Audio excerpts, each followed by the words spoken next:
Happy Devil's Wednesday. This is the State of the Fan Address, episode 113. I'm your host, Sam Wu, here with Pucks and Pitchforks blog editor-in-chief, Nick Volano.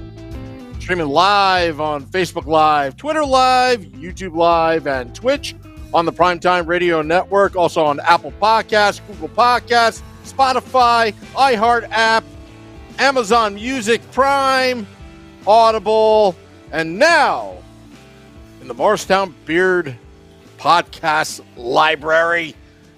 Oh, yeah. Nick, tonight we're playing telephone. Hockey's playing telephone. Got a great guest tonight. How do you pronounce his last name? It's Corey Sznajder. Yeah, but not Corey Sznajder. Not the goalie that we know, Corey Sznajder, spelled differently. I had to pronounce it before.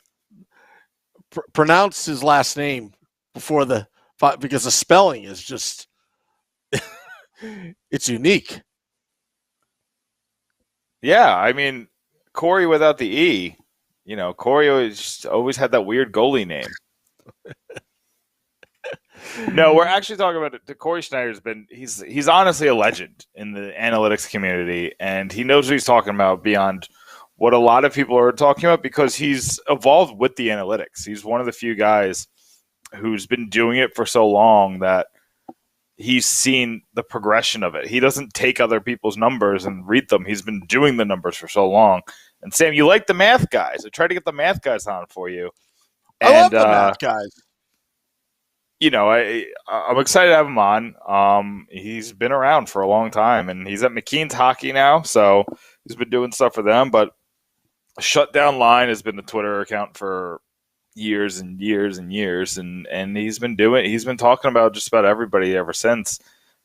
He's worked with other organizations, so it's exciting to have him on. I've been following him. I asked him to come on this week, and our schedules worked out. It's an exciting time for us, Sam. We got some good guests coming up, except for next week, because next week's the vacation pod. So we're doing just you and me next week for the vacay pod. But this week, we got to talk free agency. We got to talk trade, Sam. The Devils have been named in a lot of things this week. Yeah, and Pucks and Pitchforks blog, as you are the editor, has been on fire. It has. We did 150,000 views this week, so I'm excited about that. No, I'm talking about the content, man. I was just reading I was eating up. By the way, I just want to let the folks know, me, the podcaster, will be starting a blog very soon. Now that I passed the test, only took me 2 years. It took a minute. It took a minute. I've had you in my inbox for quite a while, but it's fine. Hey, listen, we hit the goals. Now we can add the Woo report to our plethora of articles. So I'm excited about that. Hey, we're just adding. I'm always trying to add to the team. You know that, Sam. I'm trying to. We've gotten our core group of guys. We're adding you to that core group of guys, and then we're on top of that, I'm always willing to add some of the Let's Go Devils podcast listeners. David Holliday is somebody who's been writing a lot for us, and he heard about us through the Let's Go Devils podcast. Now he's one of our writers, and he's up in Canada, and he's doing well, and people are doing well. So, by the way, I just would like to say hello to Steve Tardas in the Facebook Live. He says we love this podcast. I love what's not to love? What's not to love, Sam? I know. But we have to get into the topics are huge. So I don't, before we get to Corey, I definitely want to get into it. Dougie Hamilton, Sam, looking for a suitor. The Devils are an obvious one. They have the money. They have the need. They could give him 8 years. They could give him all of the money. But then there's a more likely rumor tying the Devils to Rasmus Ristolainen of the Buffalo Sabres. So, what are your thoughts? We got right-handed defenseman, possibly on the move to New Jersey. I'll tell you what, I was enjoying all the comments. The comments on Twitter is just hilarious, because I actually kind of tweeted out the link to that article, and some of the comments, who would you give up? Who would you get? I love the Buffalo fans. They want Miles Wood. Go small sample. It's like, really? That's not going to happen. That's not going to happen. Go fly a kite. I don't think you got to have the leverage here, Buffalo and fans. You know what I think? And you know what I think the deal is with this? If I'm New Jersey, I guess you don't have to. I was going to say I'd wait till after the expansion draft, but if you do 7 and 3, like seven forwards and 3 defensemen, you're not really losing much. I guess you'd expose one of Subban or Butcher, and I don't think anybody's heartbroken about losing any of them. I really would not like. I wouldn't like to lose Subban. I'd rather lose Butcher just because it doesn't seem like he's part of the Lindy Ruff system. It doesn't feel like he fits in Lindy Ruff's mind. I thought Butcher played pretty well down the stretch, but in Lindy Ruff's mind, he just doesn't fit. So I wouldn't be heartbroken if we lost Butcher just because of that fact. But besides that, and I love this, and I'm going to write about this, Sam. Not tonight, probably tomorrow. Steve Tardis, and I'm gonna, I wrote the Avalanche story this week. 3 sensible trades. I try to write some sensible trades because Vinny's coming out, swinging for the fences, and then I'll come in with the sensible, so we'll balance out. But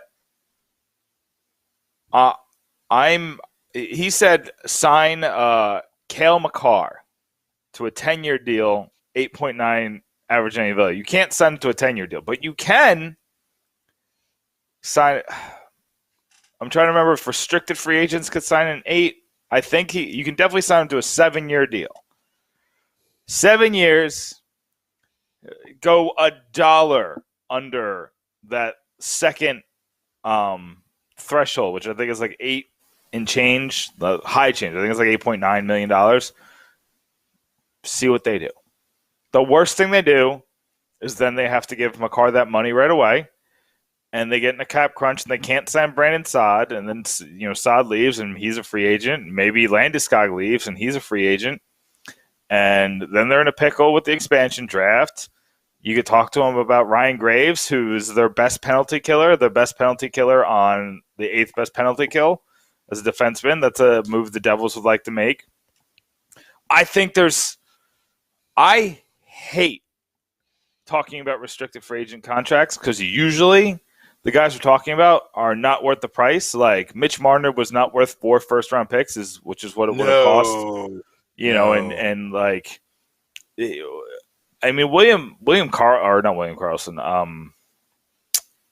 William Nylander would have been worth what he got at this point, but nobody was really making that move. Make the move now. Montreal broke the ice. They made the offer to Aho. Carolina, they covered it, so great. But I'm willing to give up 2 firsts, a second, and a third. But I think if you go right under that threshold, it's only a first, a second, and a third. So you basically throw out 1 draft, to completely change your trajectory. If the Devils get Cale Makar, they're a cup contender in 2 years, Sam. If Blackwood is what we think he is. That would be the only if. You fill every other if. Holtz or Mercer fill the winger if. Foote or Boquist or one of the many other, other possible wingers. You have a lot of options to fill that top six, or maybe Jesper Bratt just finally lives up to his, a much higher expectation, or Igor Sharangovich takes a step in the right direction. There's so many options here, Sam, when it comes to the forward prospects, but there's no one on D who's number one. Lock it down. Never have to worry about it. Number one. And Cale Makar is going to be that for the next 10 years. And it sets that tone. It definitely sets the tone for potential free agents later down the line. You just got to get that one domino to fall. Get the one. That this team is serious, because from an outsider standpoint, it's been a lot of clowning around since 2013. Since the last Devils Stanley Cup run, that last gasp of the Martin Brodeur era and Lou Lamoriello. And that would be a big free agent signing, restricted, no less. Also, it's the class of 2017.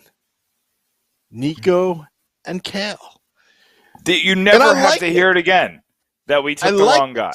Yeah. You never have to hear these idiots. Sorry. I'm sorry. I don't mean that, but I'm so sick of people ragging on Nico. He's so far away in the top four of that draft.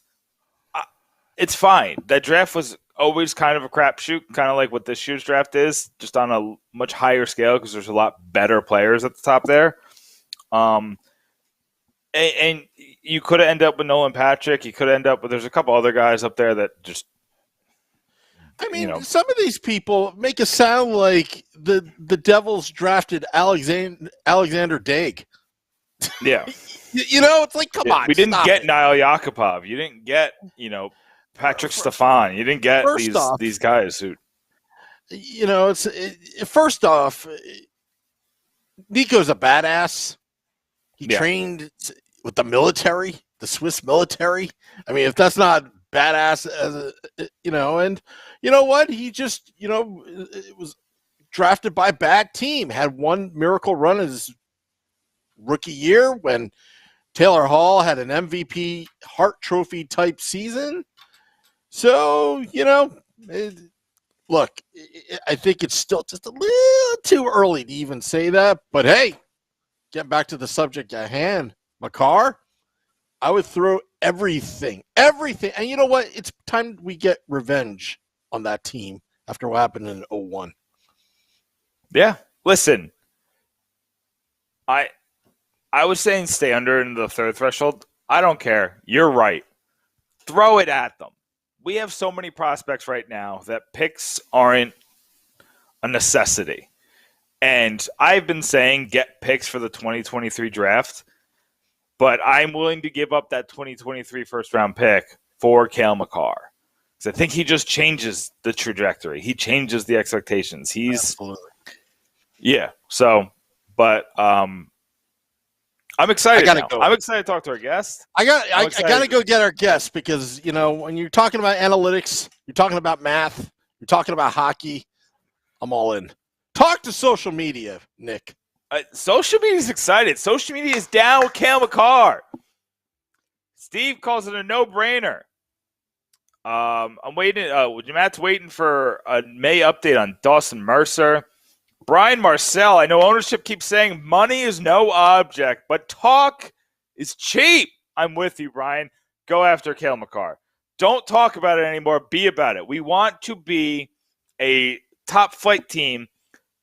There's all these little sprinkles, right? Like, did you guys hear a couple weeks ago when Tom Fitzgerald said he didn't want to be here next year at the draft lottery to Amanda Stein? Like those little things. Just tell me that they're thinking something. And like Rasmus Ristolainen doesn't turn our team into anything except for exactly what it is, because he's just a repeat of PK Subban and Damon Severson. The problem with the Devils is they have two above-average second-line right-handed defensemen, and when you put them on the first line, they're way below average. And no offense to them, I love having Damon Severson on the team. I love having PK Subban on the team. I really do like both of those players, no matter how frustrating they can both be at the times. But neither of them should be on the first line. This is the Andy Green conundrum. Andy Green was a great player to have on the team unless you had to put him on the first line. And then you hated him because he kept making mistakes because he's not a first-line player. And neither is Damon Severson. And neither is PK Subban. And neither is Rasmus Ristolainen. Do you know who's a first-line player? Cale Makar. So I think there's a possibility that Joe Sakic would take the picks and keep the cap space. I think that they'd have some explaining to do. I think that they'd have to convince the fan base. Steve Tart just brought up Gerard Gallant. I'm going to ask our guest, Corey Sznajder, about Gallant because I want to know the importance of a coach. I think that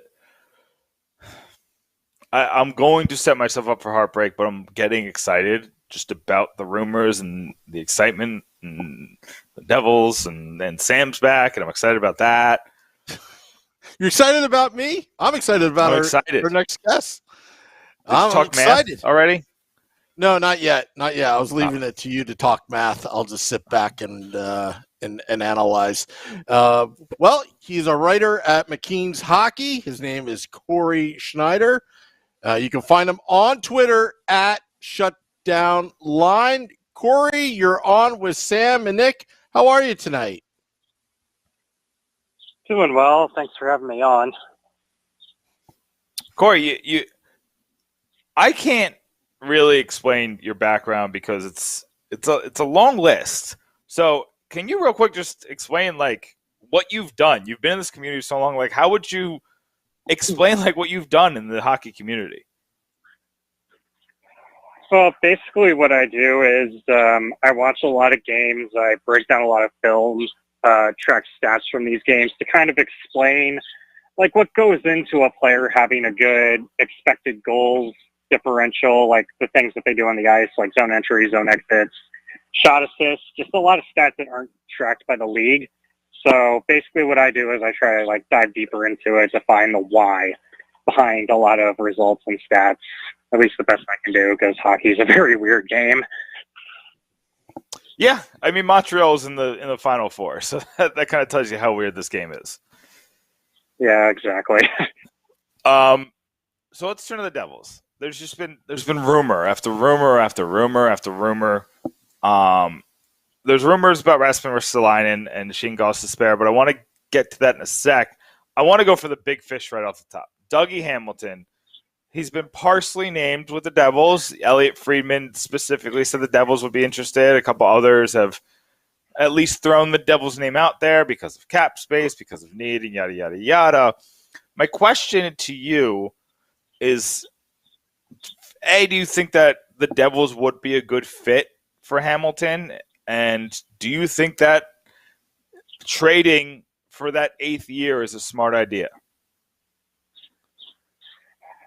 I think he would be a good fit with the Devils because it kind of reminds me of the situation the Hurricanes were in when they traded for him, because the Hurricanes had a lot of good to very good players on their team, but they didn't have a rock. And Hamilton became their rock on the blue line. And like he didn't play top pairing minutes right off the bat because it took a few months for him to kind of work his way into the system, get comfortable. But once he got on, he was an absolute difference maker for them. And I think he can kind of sway the Devils, like start to change their results a little bit, just like he did for the Hurricanes about 4 years ago when they got him. And it'll be a little pricey. I think it's kind of risky because Hamilton is coming off a broken leg 2 years ago, and I don't really know how well he's going to age. He can very easily go the route of Subban or Brent Burns. But I think if you're the Devils, it makes sense to take that risk right now, because right now like you just need you need a rock on that blue line to kind of just make everything easier for the rest of the defense. Yeah. I like I keep saying to myself, I kind of talked myself out of it because I was like, well, we've seen too many situations where it didn't work out. You mentioned Subban, you mentioned Brett Burns. Burns was a little bit on the older side when he signed that contract, but Subban was in that age range, maybe a year. I think he was a little younger when he signed his contract, and we've seen how it's worked out for that. But at least with Subban, you got 4 pretty elite years out of it. And I think I'd take that after what I've seen from this defense for the past 4 years. Yeah, that's it. Like, that's the key thing right there. It's the first few years of this contract, I think you're going to get absolute premium value out of what Hamilton brings, just because, like, I don't really see him falling off a cliff right now.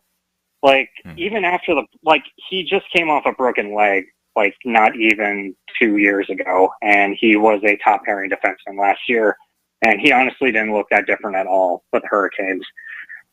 So I think it's like you have to kind of you have to pay a lot now and kind of suffer later.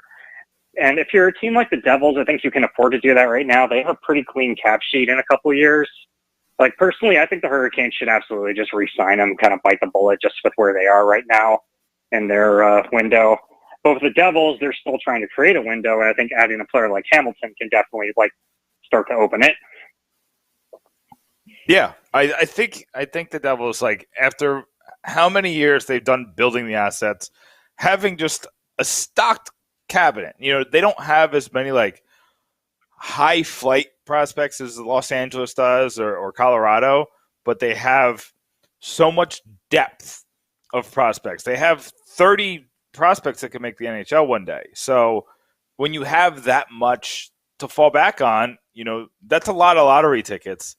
And I feel like you just had to go and make a solid investment along with these lottery tickets at some point. Yeah, and the only really bad contract that's on the books right now is Subban, and that's only 1 year left, I think, 1 or 2 years. It's not that much left. And I don't know, if I'm the Devils, I'm just kind of tired of trading for the Ryan Murrays of the world, who might be a top pair defenseman if all goes right or if they get the minutes. And I would just go after somebody who is that right now, because I've seen, as a Hurricanes fan, I've seen this before, where you trade for somebody where it's like, oh, if you give him the opportunity, he could be a top pair defenseman and a difference maker, as opposed to somebody who actually is that and available right now, mind you. Yeah, and that's the thing, is the availability of the situation is what makes it crazy. Now, speaking of availability, there's other guys, and you kind of talked about it, when you said go after the top guy. And don't do the Ryan Murray trades, but they're tied to Rasmus Ristolainen, Shane Gostisbehere, and Vince Dunn is a name that I've seen them tied to before, and he's obviously available. Should they, if they miss it, let's say Hamilton resigns with the Hurricanes, should the Devils try one of these, I don't know if you want to call them reclamation projects or hope for a bounce backs from them kind of situations, or do you think they should just wait until that next huge talent becomes available? Yeah, it's a tough one, just because none of those guys are as good as Hamilton, and I don't know how good New Jersey is going to be next year if you're swapping out Mirko Mueller with Shane Gostisbehere, or because I feel like they already have kind of young Shane Gostisbehere on their team and Ty Smith, so I don't really understand. I don't really know how much better that's going to make them by getting Gostisbehere, because a few years ago he was a very good defenseman, but he's got 3 sports hernia surgeries now or something, a knee surgery I think too, and I don't know. He's somebody that is awesome when you have a stable top pair. Sliding in Shane Gostisbehere is perfect, but if you don't have that, he's going to be playing too many minutes. He's going to be killing penalties and doing a lot of things he's not very comfortable doing. So that's obviously going to make a huge mark in his results. And with Ristolainen, I just don't really understand it at this point. It's been a decade of him. I just don't know. It's this is a guy who really only is a power play specialist right now. And Yeah. I don't know, a lot of people are making the argument that like, oh, if we give him third pair of minutes, he'll be great. And it's like, okay, well, you have like one, I don't know how much better that's going to make your team unless you have like the Oilers power play from last year where it's basically unstoppable. And it's also, how many coaches have been in Buffalo since Ristolainen has been there? And how many of them have played him top pairing minutes? Like, it's going to happen again. That's all I'm saying. Yeah, I definitely agree. And that's and just the issue with that specifically is the one thing the Devils don't have an issue with. It's defensemen who can play the power play. They have Subban, Will Butcher, Ty Smith, and Damon Severson. Like, the one thing they don't need is a power play defenseman. Yeah, I think that's the problem, like, with the whole Ristolainen thing, is a lot of people, like, see his... Like, he's a very physical player. He's big. He'll have, a highlight reel hit every once in a while, and I think the problem is people perceive him as, like, a shutdown defenseman, but it's just not...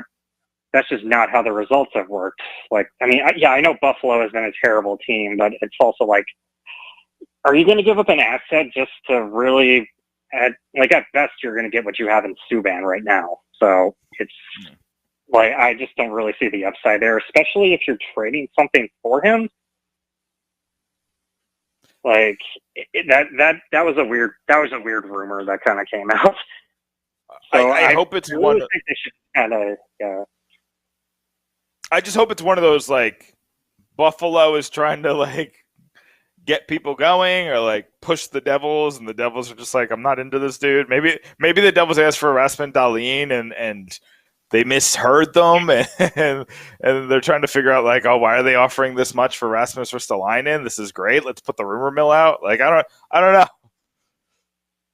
Yeah, like, the only thing I can see is just Buffalo has been a terrible team for really as long as he's been there. Bad environment, bad teammates, but I don't know. It's just too many red flags for me to go into unless you're going to get him for nothing. But even then, like, where does he even fit on that blue line? Like, yeah, you need depth, but the only reason you need depth is because you have a bunch of depth defensemen. So I don't know if that really fixes it.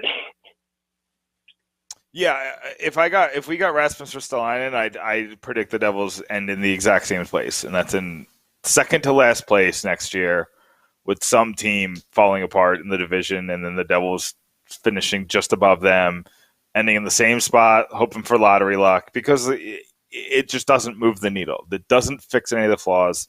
But I do want to kind of get into that. I kind of want to look at, like, the Devils from, like, 30,000 feet, a ton of cap space. And if say, like, Subban gets claimed in the expansion draft, they're going to be $18 million under the salary cap floor.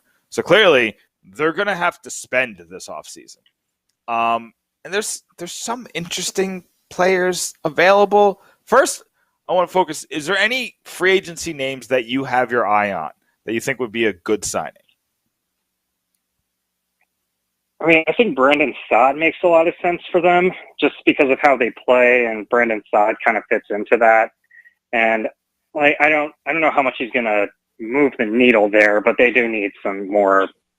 I feel like just having a more experienced guy up front who can kind of play the high tempo, carry the puck in style of offense that they try to do there. Like, he's probably like the best name available, I think, at least out of the free agents I saw, because it is kind of a weak class this year, depending on what some of the other guys do, some of the older players that are available. I mean, I sort of like Mikael Granlund just because he's a very versatile player. Like, his stats were great this year, but he's very good at just kind of, he's very good at kind of just letting his line mates do his thing. He'll go to the net, screen the goalie and stuff like that, get the puck out from behind the net, create opportunities like that off the cycle. And the Devils, that is the one area where they struggled the most in getting, like, if they couldn't carry the puck in and, like, start a rush last year, they really couldn't do anything. And I think Granlund's somebody that can kind of create some more sustained possessions for them. Maybe they can get him for cheap too. So I think that'd be kind of a savvy move. Some of the other ones, like, I mean, I know they need a goal scorer, like a pure shooter, just from watching them play. But I don't know. Sometimes I'm like, on one hand, I can see somebody fitting in like that. On the other hand, I can kind of see it going like the way of Wayne Simmons 2 years ago, where it's like, yeah, he can still score, but he also can't really he's never in the offensive zone enough for it to matter. So the free agency is kind of a tough way to play, in my opinion.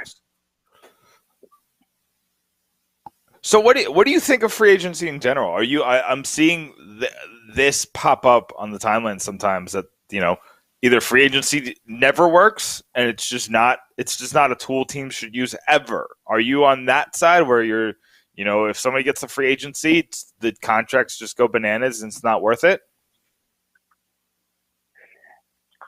Yeah, I mean, it's a mixed boat. I mean, it depends if you're looking for that one final piece. I think there's good depth players to be had there for not much money, but getting in on the RFA trades is where I think you can make more of an impact, like the Avs did by getting Devon Taves a couple of years ago.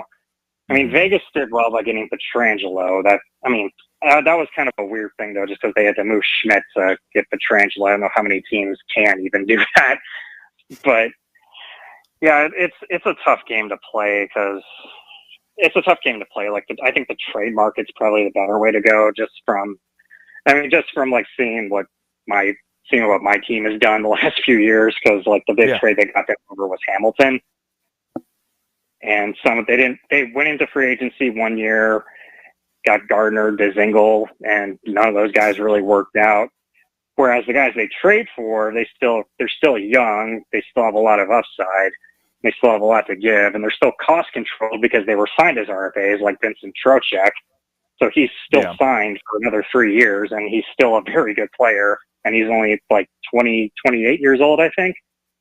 But free agency, you're mostly going to find your good depth players, unless say Alex Pietrangelo hits the market like last year, and even then Vegas is going to be paying for that on the end of that contract. But they're focused on winning now.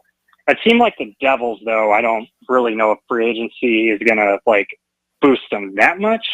At least not enough to the point where it's going to put them in with the top of the Metro. So you mentioned restricted free agents, and I wasn't going to bring it up because it's a crazy concept, but we spent the entire beginning part of the podcast talking about Cale Makar. And it's silly to even talk about because nobody ever signs restricted free agents, but there's never been a player that fits the trajectory so well with a team that spent so many years building up these first-round picks that losing two won't hurt. Is there any realm of possibility, do you think a team, it doesn't even have to be the Devils, but the Devils I think make a lot of sense. Do you think any team's going to go after Makar or Quinn Hughes or these defensemen stalwarts that are out there this year? I mean, they absolutely should. I think Colorado is going to do whatever they can to keep Makar because he's what makes that go with their blue line. Because I think if you lose him, then it's kind of a Jenga piece. Where at Vancouver just seems like, I would be doing everything to kind of get Hughes out of Vancouver if that's a possibility. Just because the reports I've been seeing, granted, it's just Twitter and radio people, so I don't know how legit it is, but it sounds like that's going to be kind of a tough negotiation just because their cap situation is an absolute mess. So, Liz, I don't know. I'm here for the Hughes brothers. But if I don't know if that's the other thing. I don't know if it's gonna happen, but Vancouver is very much primed for an offer sheet or something like that. If a team wants to try, because the history is really there really isn't much history there aside from Aho getting that joke of an offer sheet a couple of years ago. And nobody offer sheeted Kucherov and Braden Point, so that's kind of what I go back to because anybody could have gotten Point or Kucherov out of Tampa Bay, but nobody did. So I don't know if it's gonna. I don't think it'll happen again. Although the Devon Taves kind of thing is another way to do it, though, just because the Islanders were in such a cap bind that they kind of had to do it. So I do want to. I'm interested to see who those guys are in this free agent market. I'm not entirely sure who it is, just because I've been just because I've been doing playoff coverage a lot. But there's got to be at least one or two out there. There seems to be a couple guys. I haven't dove into the restricted free agency outside of Quinn Hughes and Cale Makar, just because those are the two big fish that make the most sense for the Devils. I was just curious because, like you said, it just doesn't happen, and it feels like it should. It feels like it's a tool that's not being used because Makar is definitely worth a first, a second, and a third round pick, and I would argue that Hughes is as well. Like you just boot one draft to get this star player that fills an immense need. But Corey, before I let you go, I do want to kind of jump across the river, and I've been playing back and forth with my feelings on the New York Rangers move this week. They signed Gerard Gallant. The Devils had a chance to sign Gerard Gallant. The rumor was he wanted too much power. Who knows how true that is, because I don't think he got that power in New York. But the Devils went with Lindy Ruff over Laviolette and Gallant, and now Laviolette and Gallant are going to play in their division for the foreseeable future. Gallant is obviously a very good coach. Maybe you could make me feel better, though. How much do you think that matters? Yeah, Gallant's a tricky one just because of how he got fired in Vegas. Like, they were still, like, the second they got under NHL 500, he got fired, which is kind of crazy, especially since he's in the middle of a season. Yeah. So I don't know. Gallant's never struck me as like a tactical genius, like not somebody who's going to find that edge to kind of get the most out of his players. But like from all accounts I've heard, like the players do like him a lot. I think that does matter, like to a point. Just like especially where the Rangers are right now, where they're just trying to become a good team. So I think he's going to help him get off the ground a little bit. It just depends on which players he gets attached to there. I don't really know if the Rangers have that many what I call boat anchors on the roster, like guys that are bad and he's going to play like 20 minutes. So that's going to be interesting to see, because that's really probably what's going to determine how far he's going to take him. But I'm very interested just to see how much he can get out of like Kakko and Lafreniere there, because that's really going to be what determines like what'll make them a good team like in the foreseeable future. Because I don't know, they just did not have a lot of depth last year. Like on paper, it looks like they did, but in terms of production, not really. So I do wonder if he can get the most out of there. Like really the huge success story with Gallant is whatever he did with William Karlsson in Vegas. So that's really all I have to go off of with him. Yeah. But as far as like tactics and stuff like that, I don't really think there is much that separates him from everybody else, like all the other coaches. But there's definitely a level of buy-in he gets from players, so at least going by what I saw in Vegas and in Florida to an extent. So I think that's going to matter. I think it'll get the Rangers back into the mix, at least higher than what David Quinn had him at, because it sounds like, just from ex-players there, it sounded like they were thinking too much because he wanted to play a certain way, and that just didn't work. But I don't know. Anytime a player gets moved, like they're not going to have good things to say about the coach. So I don't know how much stock to put into that. And I also want to see whatever the Rangers do as far as making this roster tougher to play against, because that seems like it's going to be a mantra for them. Yeah. Yeah, I mean, they're in every rumor, like every single rumor. And it's because they have the assets, and I don't know what their cap situation is like. It can't be that good because they had to resign Zibanejad and a couple other pieces. But you know, they're in it. They're ahead of the Devils. That much is obvious.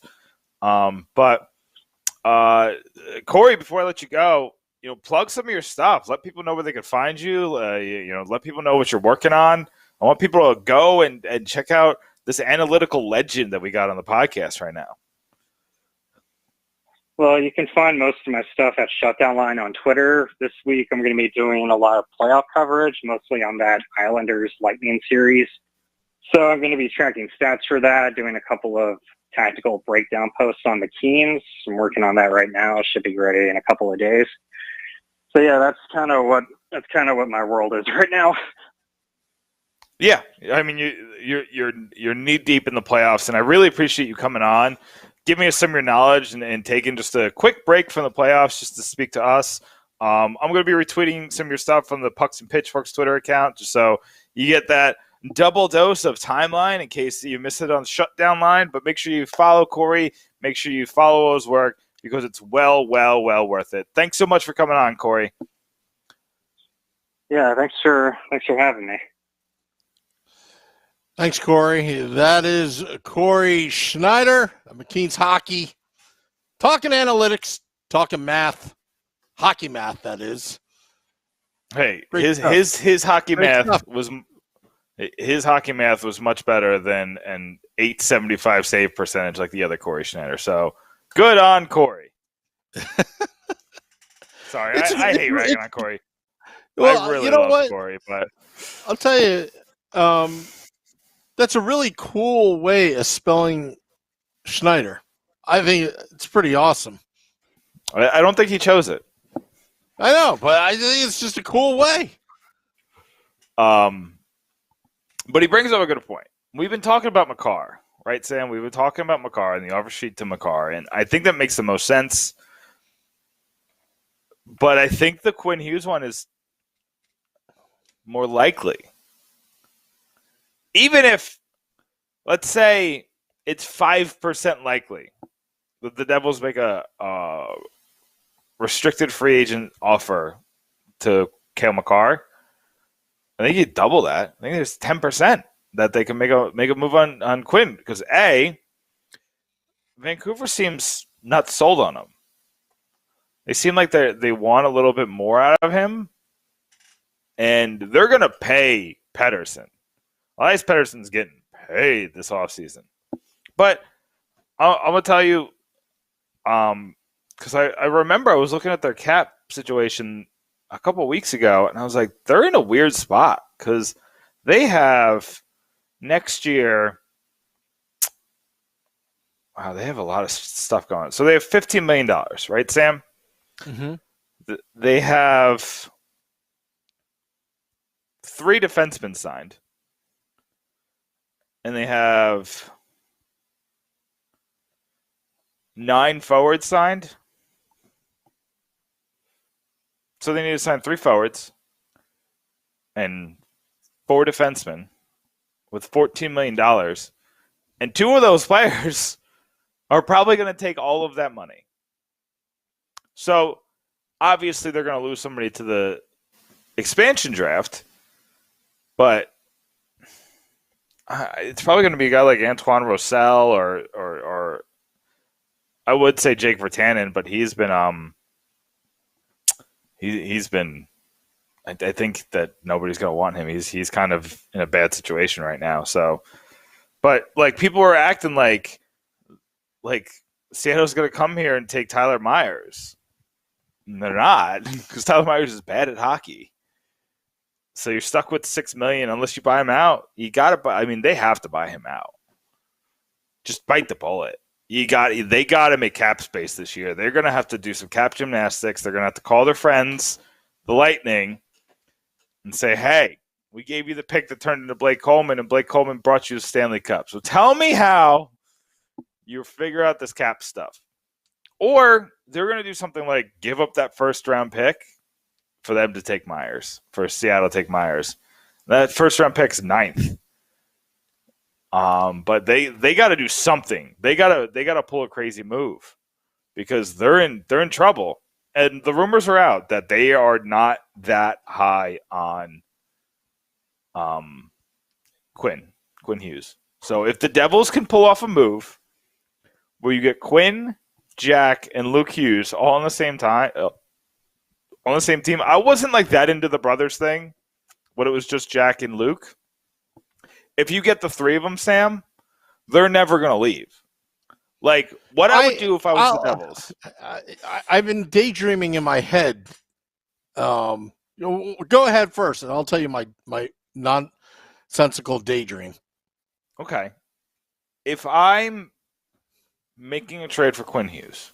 Because if I'm the Devils, I would rather make the trade and give them prospects and give them fixed assets than give them the first, second, and third.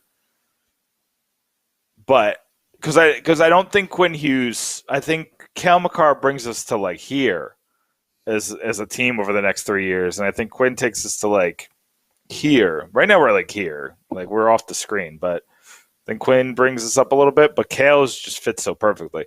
But let's say you make the trade and you trade a bunch of non-distinct assets. Like maybe maybe you have to give up like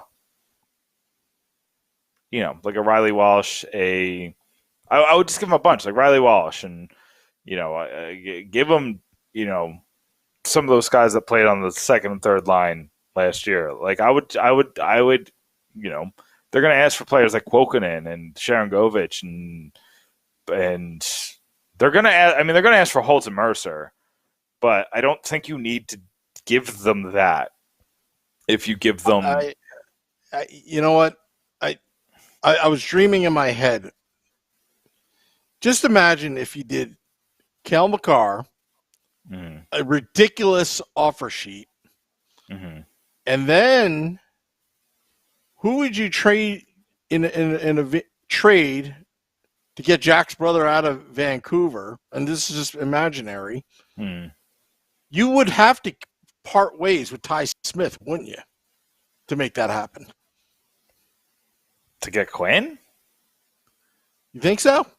No. I really don't. I don't even think you have to give up Sharon Govich.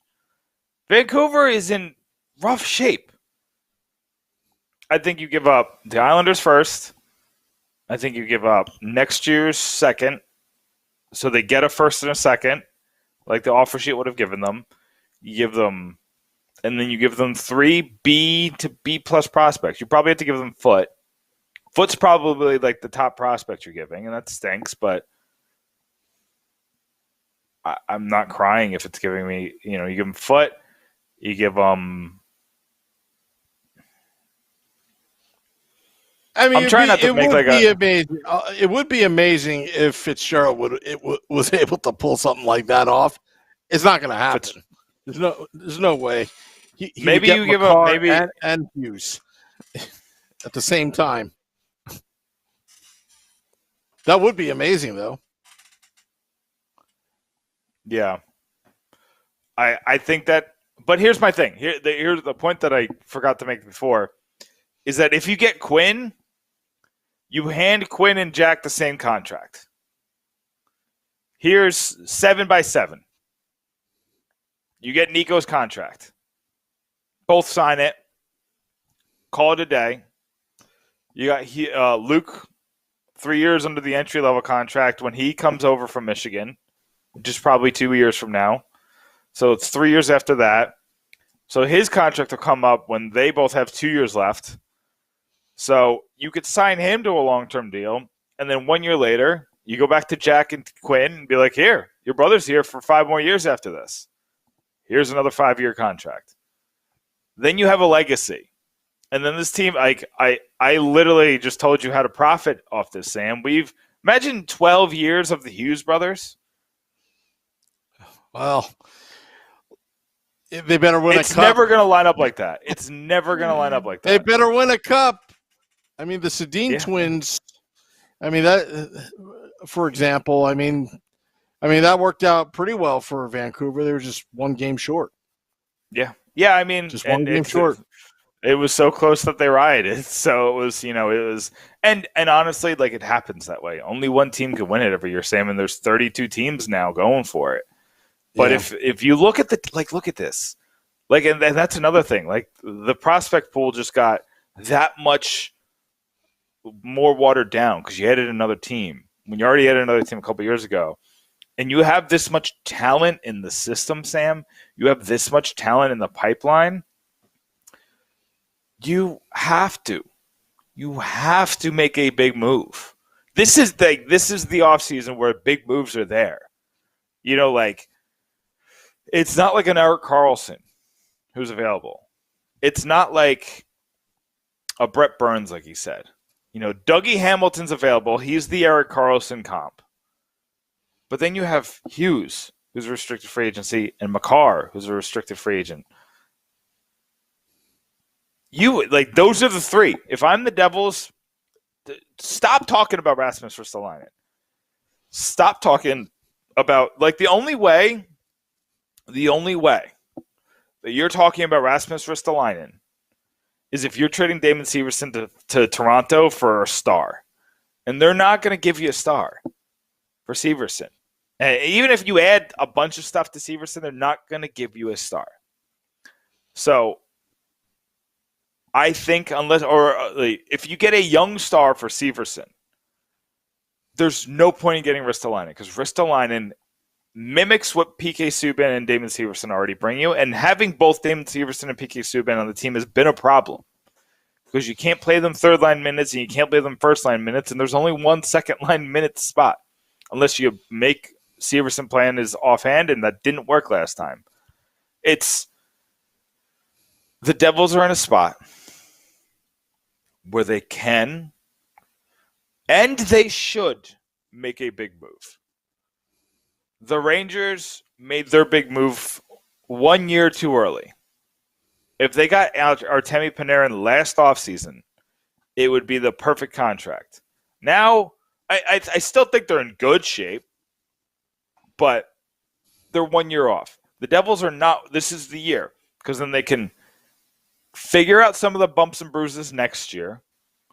But some of these guys are coming to 23, 24, 25 years old, Sam. That's prime. They're getting into your prime now. And then you got a super young Jack Hughes who's 20. You got Nico's 22. So you got those two cornerstone pieces that are taking that step right under the prime where, should be in the 60 to 70 point range.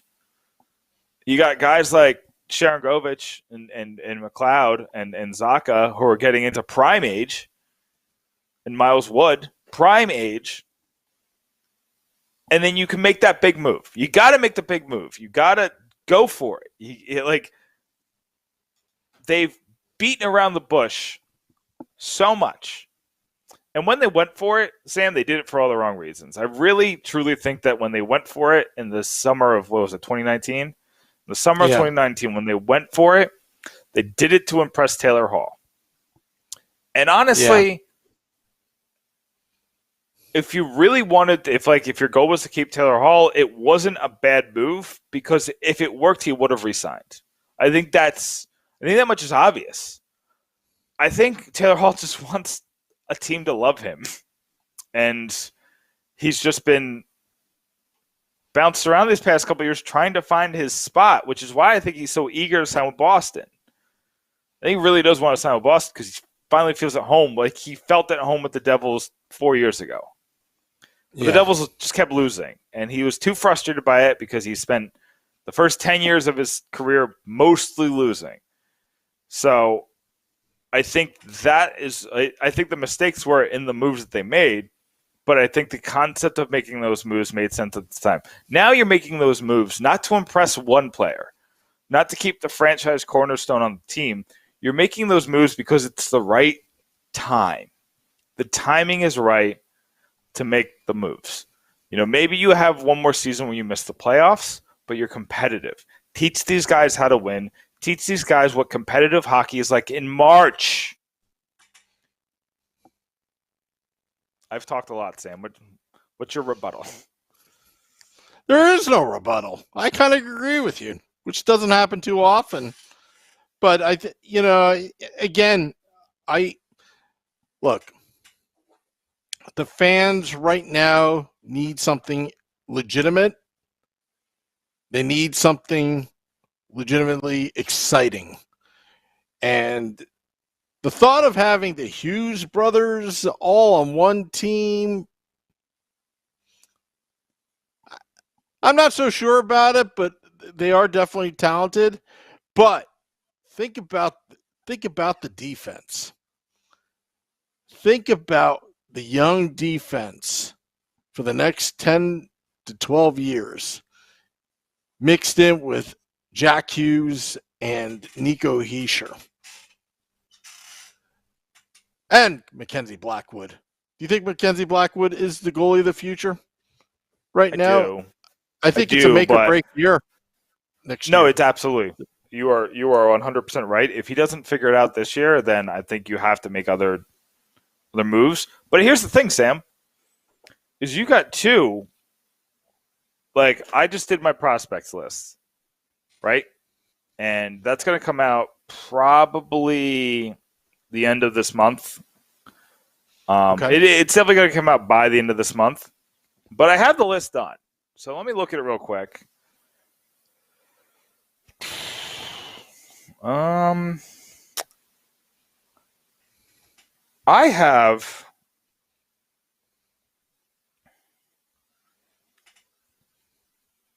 both of my goalies are in the top 15 of prospects. And they're both ahead of Shakir Mukhamadullin. So it kind of tells you, like, how highly I covet these goalies. And that's Schmid, who I think he just won the award for best goalie in the USHL last year, and Nico Dawes. Nico Dawes I have high hopes for. He's still pretty young. I think he's going to be 22. And I think Schmid's pretty young, too. I think they're about the same age. But those two players,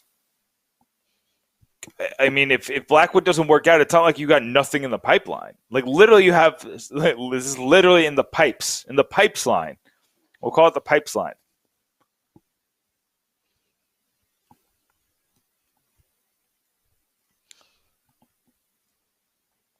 Sorry, Nick. I'm doing production work right now. Oh, I'll keep talking. Yeah, sorry. I had trying to save the stream. Oh, okay. Well, there you go. I had to swallow real quick my go to sleep pill because I got to go to sleep after this. But yeah, Matt Junio says, I hope Schmid pans out. Dawes needs to play for bingo, needs more playing time to see where he's at. Yeah, I mean, they're both in bingo this year. And I think the Devils are going to come into this season saying, split time. Somebody win this job. And I love that. I love this training camp. We talked about how much last year's training camp meant because you needed to see if Igor Sharangovich was for real. You needed to see if Michael McLeod learned something during the long break. You needed to see if Jack Hughes took a step in the right direction. There was a lot you needed to see. But without Nico there the entire time, with the training camp being super short and with there being no preseason games, it was hard to really assess. Like, we thought Josh Jacobs took a step in the right direction, and then once he started playing for bingo, it was clear what he was. Yeah. So I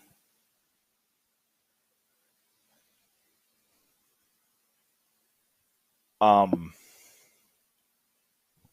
my train of thought. Sorry. I'll help you out. It's getting to the end of the State of the Fan address.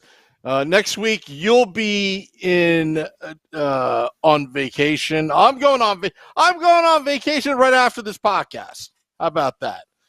How about it? Yeah, I'll post some pictures. Going to be traveling around. But also July 23rd, NHL draft. We're planning a party. Stay tuned. It's going to be a big party. Going to be remoting in possibly you, Nick, Scotty. I'm not going to miss the draft party. Are you kidding me? Get We're out of here. looking to be down in Newark for the big draft day party. Already have some tentative bookings. Who could it be? I don't know, but you're going to have to stick with us. Also, listen to our podcast. Download it wherever you get your podcast. Also, go to Pucks and Pitchforks blog as well, especially when I start writing. Most people don't know that's how I started, was writing. I was never a good writer in school, but somehow when I got to college, I became pretty good at it. I don't know if you knew that, Nick. I think that's a lot of us. Like I thought I was hot. You know what? When I was in school, I was like, yo, I could do this stuff for a living, and then like I've done it. Do you know what, Sam? Do you know what I realized? What's I that? started writing right before I met my wife. And we had our 10-year anniversary last year. Like yesterday, I mean. Yesterday was our 10-year anniversary, which means I've been writing for 10 years. And you learned something in 10 years. I think... congratulations on both. Oh, thank you. But yeah, we've, I think that we're in good shape. I think that I'm excited to see what your first piece is going to be. I'm excited. I'm probably going to try to sell something. Yeah, by the way, I'm working on doing pre-orders for these jerseys. We've gotten so many requests. How do you get these jerseys? Yeah, these beautiful Let's Go Devils podcast jerseys. Yeah. This designed exclusive by jersey. Yeah, designed by Beer Baron and Shorts Guy. Yeah. Wait, which way's the camera? That absolutely. One? That way? Exactly. I don't know how this works. I keep going the wrong way. But yeah, the jerseys. You got to buy the jerseys. You got to check out pucksandpitchforks.com. You got to check out pucksandpitchforks.com. We got plenty of content on there right now that you should go and check out. You got to... Are you still selling the masks? The masks, you still got to wear them on the plane. So when we travel, Let's Go Devils masks. Go to the store. You got to buy the stuff. You gotta represent. And look at these colors. Look, Sam. Look what we got. We got a bottom stripe. We got a bottom stripe. Wow. Ain't no bottom stripe here. We got a bottom stripe. See you next week. Got the bottom Wednesday. stripe. Till next time, let's go Devils.